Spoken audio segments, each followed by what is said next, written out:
آبرو دین محمد کی۔ 18 سال جب ہماری عمر ہوئی تو ہم نے مولانا کو پڑھنا شروع کیا، اور آج تک کوئی ایک دن بھی ایسا نہیں ہے 18 سال کے بعد کہ جس دن ہم نے مولانا کی کوئی کتاب نہ پڑھی ہو، یعنی کم از کم ایک صفحہ نہ پڑھا ہو، وہ اس میں عید کا دن ہو یا کوئی بھی مصروفیت ہو، لیکن مولانا کو پڑھے بغیر وہ زندگی کا دن کوئی مکمل نہیں ہوا۔ اسلوب کی اگر بات کر لی جائے کہ ایک بہت سادگی کے ساتھ جو مولانا اور دل نشیں انداز میں جو اپنی بات پہنچا دیتے ہیں قاری تک، یہ آپ ہی کا خاصہ ہے، یہ ہمیں کہیں اور نہیں ملا۔ ہم نے بہت سوں کو پڑھا، ہم نے تدبر امین حسن اصلاحی کا بہت اچھا، آپ کا قلم میں بڑی جان ہے، بڑی گرفت ہے، لیکن مولانا کے پاسنگ نہیں ہیں۔ مولانا کی وجہ سے میں سمجھتا ہوں، اگر میں کم کر کے بھی بتاؤں، اگر کروڑوں نہیں تو لاکھوں افراد راہ راست پر آ گئے، دین کی تفہیم ان تک پہنچی اور وہ دین کی تفہیم تک پہنچے۔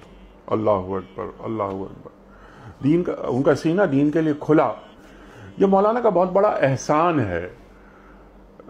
مولانا فرماتے ہیں نا کہ میں قرآن کریم کا ترجمہ نہیں کرتا، میں قرآن کریم کی ترجمانی کرتا ہوں۔ اس جملے کی جتنی داد دی جائے وہ کم ہے۔ مولانا کے قلم میں بڑی قوت ہے۔